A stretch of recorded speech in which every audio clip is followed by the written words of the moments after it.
Hello dear student, in this series we discuss about thermodynamics.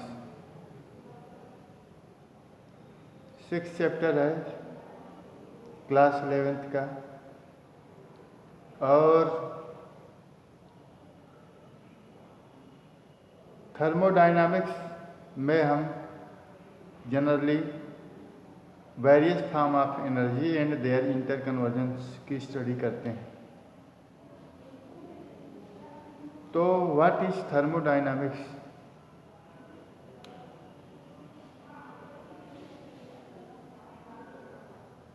Thermodynamics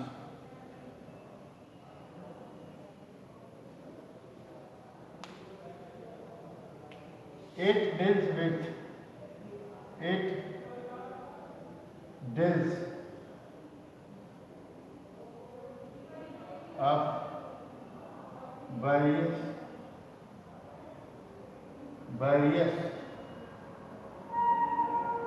forms of energy and their interconversion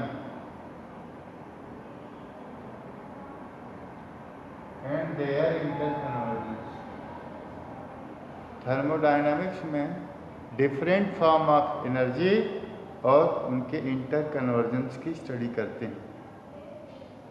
तो सबसे पहले thermodynamics में जो specific terms use किए जाते हैं, जो भी स्पेसिफिक टर्म्स यूज किए जाते हैं, हमको उनकी टर्मिनोलॉजी पता होनी चाहिए। हर टर्म्स का मीन्स क्या होगा ये पता होनी चाहिए। तो सबसे पहले थर्मोडायनामिक्स को स्टडी करने से पहले हम लोग थर्मोडायनामिक्स में यूज होने वाले जो टर्म्स हैं उनकी स्टडी करेंगे। तो बात करेंगे thermodynamics terminology.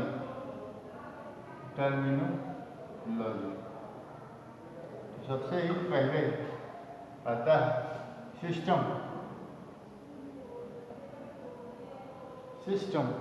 What is system? anything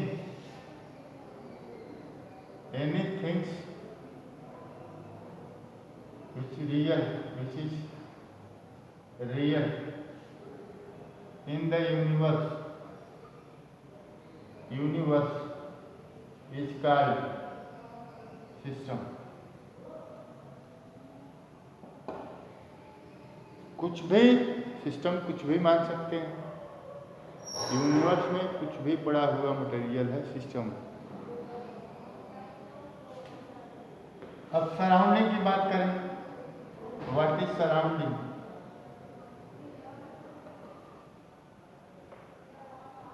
everything excluded system को छोड़ करके सिस्टम के अराउंड जो भी कुछ है वो किस में आएगा? सराउंडिंग में आएगा या यूनिवर्स में आएगा। सराउंडिंग या universe. Everything excluded the system is called surrounding. Third is bounded. What is bounded? It separate system and surrounding। जो सिस्टम और सराउंडिंग सेपरेट करे वो क्या हो जाएगी? बाउंड्री। जैसे देखेंगे ये कोई सिस्टम है, दिस इज ए सिस्टम, और ये हो गई पूरी बाउंड्री।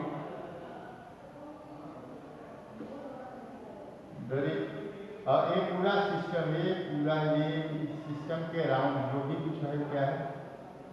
सराउंडिंग। इसके बाहर जो भी कुछ है क्या है?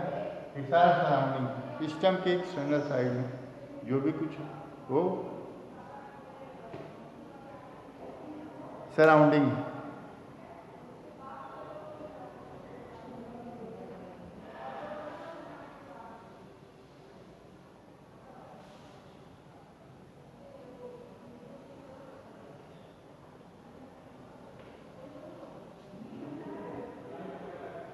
बात करेंगे टाइप ऑफ सिस्टम की। Types of system. Number 1 is open system. Open system, those type of system which can transfer energy and mass both. System which can transfer energy and mass both. जैसे example T in cup. T in cup, जैसे हम बात करें, एक T ले लें, cup में अगर टी लें तो आफ्टर सम टाइम एनर्जी क्या हो जाएगी? कम। मास भी क्या हो जाएगा? कम। या हॉट वाटर इन कप, तो after some time energy and mass both are transfer to the surrounding. तो first system is called open system. Second is closed system. Closed system. Closed system which can transfer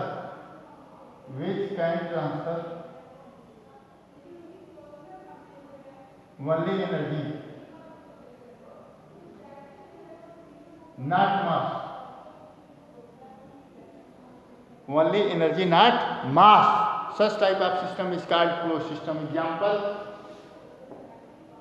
tea in closed vessel. Tea in closed vessel. अगर close vessel में हम T रख दें तो क्या होगा कि एनर्जी तो ट्रांसफ़र हो जाएगी, एनर्जी कम हो जाएगी वेसल के अंदर की, सराउंडिंग में ट्रांसफ़र हो जाएगी एनर्जी, लेकिन मास का ट्रांसफ़र नहीं होगा। तो ऐसे वाले सिस्टम को क्या मानेंगे? ऐसे सिस्टम को हम मानेंगे क्लोज सिस्टम। क्या मानेंगे? Close system. अगर हम बात करूं थर्ड की, तो isolated system. Isolated system. Isolated system, दो सिस्टम विच कैन दो system which not transfer energy and mass. Example: tea in thermos. T in thermos की बात करें तो हम देखेंगे कि यह एक आइसोलेटेड सिस्टम है, लेकिन perfect isolated system is not possible, क्योंकि कैसा भी आइसोलेटेड सिस्टम हो, कुछ टाइम के बाद तो एनर्जी एक्सचेंज हो जाएगी। अरे 12 hour, 24 hour, 1 day, 2 day, 3 day में तो थर्मस के अंदर की जो एनर्जी है सराउंडिंग के साथ एक्सचेंज हो जाएगी, सराउंडिंग के साथ ट्रांसफ़र हो जाएगी। कितना भी हम आइसोलेशन कर दें सिस्टम के अराउंड 1 मंथ, 2 मंथ, तो perfect isolated system is not possible. Next is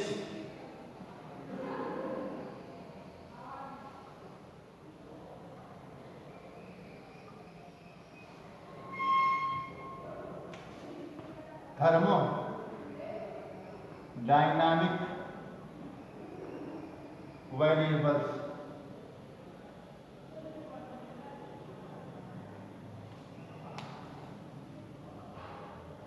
These variables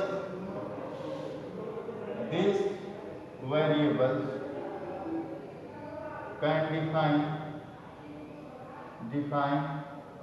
the state of system. ऐसे वेरिएबल जो सिस्टम की स्टेट को डिफाइन करते हैं उन्हें कहते हैं थर्मोडायनामिक वेरिएबल, जैसे एग्जांपल है temperature, pressure, volume, enthalpy and entropy. अगर किसी सिस्टम को हमें डिफाइन करना पड़ेगा तो इन वेरिएबल को हम इन वेरिएबल का यूज करके बताना पड़ेगा। डिफाइन कर सकते हैं, नहीं तो नहीं कर सकते। इसलिए हम इसको करते हैं थर्मोडायनामिक वेरिएबल। किसी सिस्टम का टेम्परेचर हमें इसमें से कुछ हमें पता रहेगा तभी हम नियरली उस सिस्टम के बारे में डिफाइन कर पाएंगे, उस सिस्टम के बारे में बता पाएंगे।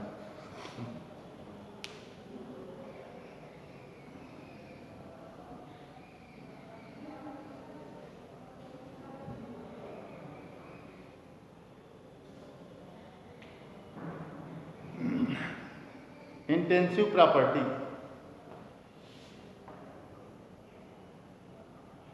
इंटेंसिव प्रॉपर्टी, इंटेंसिव प्रॉपर्टी की बात करें तो those property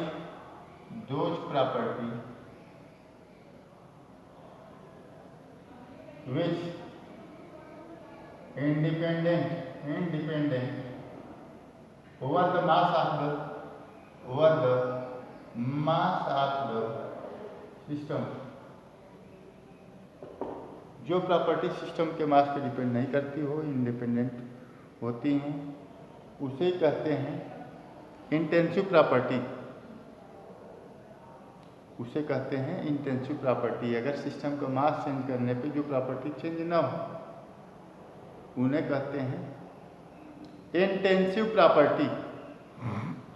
example temperature, density, pressure, concentration, molar capacity, molar heat capacity, ये सब जो हैं ये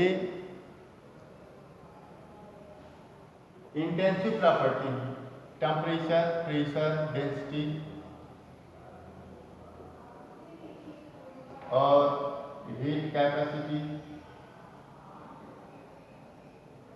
स्पेसिफिक हीट कैपेसिटी,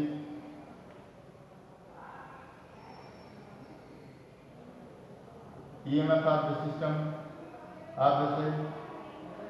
इसके बाद molar heat capacity, molar heat capacity, these are intensive property. अगर हम बात करें एक्सटेंसिव प्रॉपर्टी की,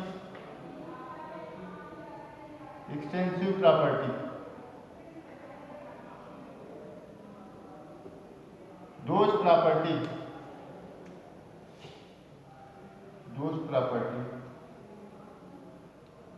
which depend over the mass of the system, example number of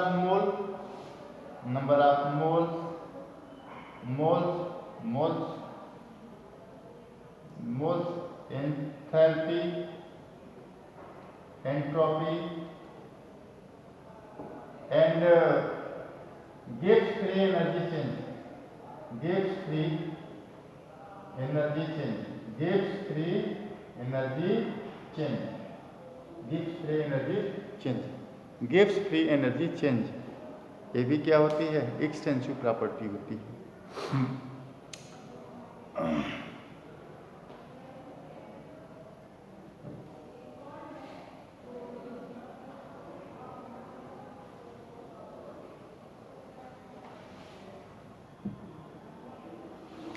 state function and path function, state function and path function,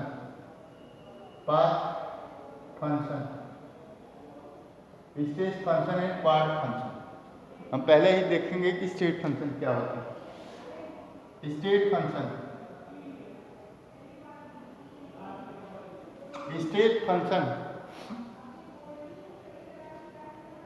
which depend upon the initial and final state। जो functions initial और final state पे depend करते हो वो state function कहलाते हैं। जैसे अगर हीट इनिशियल है हीट फाइनल है, दो हीट हैं H1 और H2, तो हम इसके पीछे डेल्टा एच इक्वल टू लिख सकते हैं H2 माइनस H1। मतलब जिन क्वांटिटी के पीछे हम डेल्टा लगा सकते हैं, डेल्टा लगाते हैं, उन्हें कहते हैं स्टेट फंक्शन। क्या बोलते हैं? State function. डेल्टा एच हो सकता है, डेल्टा टी हो सकता है, डेल्टा यू हो सकता है, डेल्टा पी हो सकता है, डेल्टा जी हो सकता है। तो ये क्या है? State function. अगर हम पाथ फंक्शन की बात करें, सेकेंड है पाथ फंक्शन।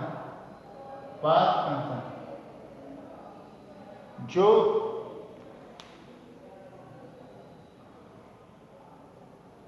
जो इनिशियल और फाइनल के साथ साथ पाथ पे भी डिपेंड करे, उसे पाथ फंक्शन कहते हैं। Depend on path.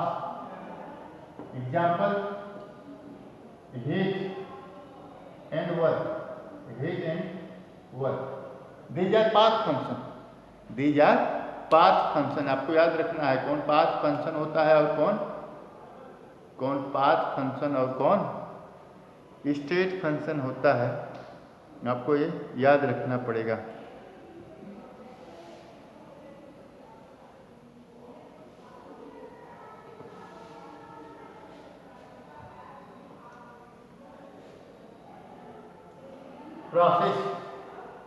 प्रोसेस की बात करें, कोई सिस्टम में कब प्रोसेस होगा?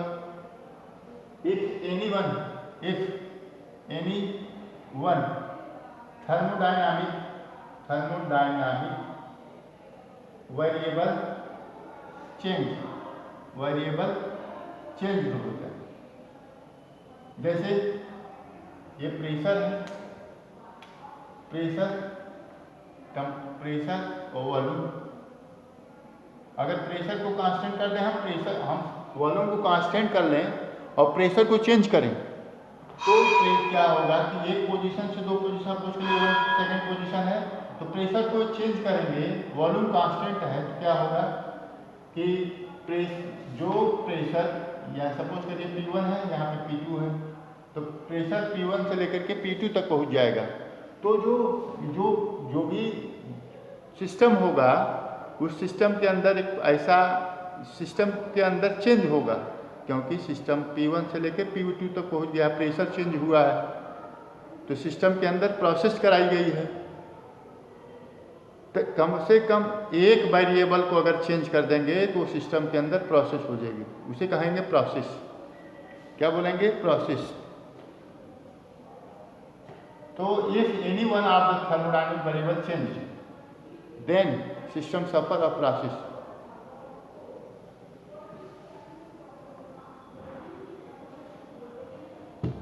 Type of process,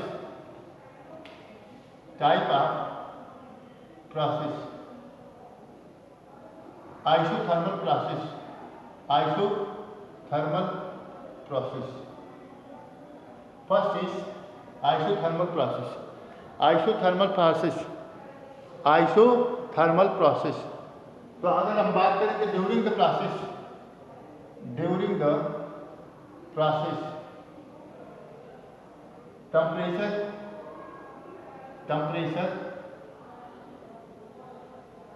remains constant.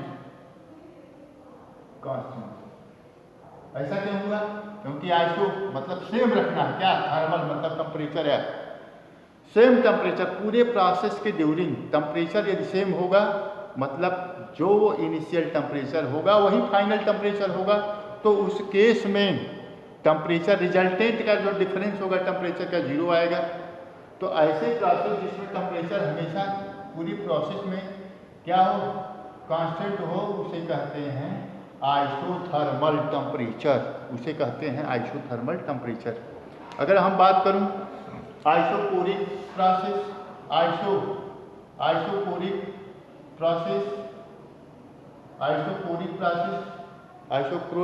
Process का मतलब है कि during the process volume is constant, और वॉल्यूम कांस्टेंट होगा, इसका मतलब जो इनिशियल वॉल्यूम था वही फाइनल वॉल्यूम है। शुरुआत जितने भी प्रोसेस हुए हैं सारे वॉल्यूम में, सारे में वॉल्यूम क्या है, कांस्टेंट है, मतलब delta V volume difference becomes equal to 0। यदि ऐसा होगा, वॉल्यूम 0 होगा, तो जो प्रोसेस होगा उस प्रोसेस को कहेंगे isochoric process, isobaric process, isobaric process. During the process pressure is same, during the process pressure remains constant. पूरी प्रोसेस में यदि प्रेशर कांस्टेंट हो तो उसे बोलेंगे isobaric process. Adiabatic process, area इसमें क्या है, delta T equal to 0। Adiabatic process, adiabatic process इसका मतलब है कि यदि कोई प्रोसेस हो और लेकिन सिस्टम और सराउंडिंग के बीच में कोई भी एनर्जी का, कोई भी हीट का ट्रांसफ़र एक्सचेंज न हो, हीट का कोई भी एक्सचेंज न हो, ट्रांसफ़र न हो, तो ऐसी प्रोसेस को क्या कहेंगे, एडियाबैटिक प्रोसेस कहेंगे। एडियाबैटिक प्रोसेस में delta Q equal to zero, क्योंकि सिस्टम और सराउंडिंग के बीच में हीट का कोई भी एक्सचेंज नहीं हुआ, तो Q इक्वल टू क्या हो जाएगा, 0। ऐसी प्रोसेस को एडियाबैटिक प्रोसेस कहते हैं। बस आज के लिए इतना ही, थैंक यू।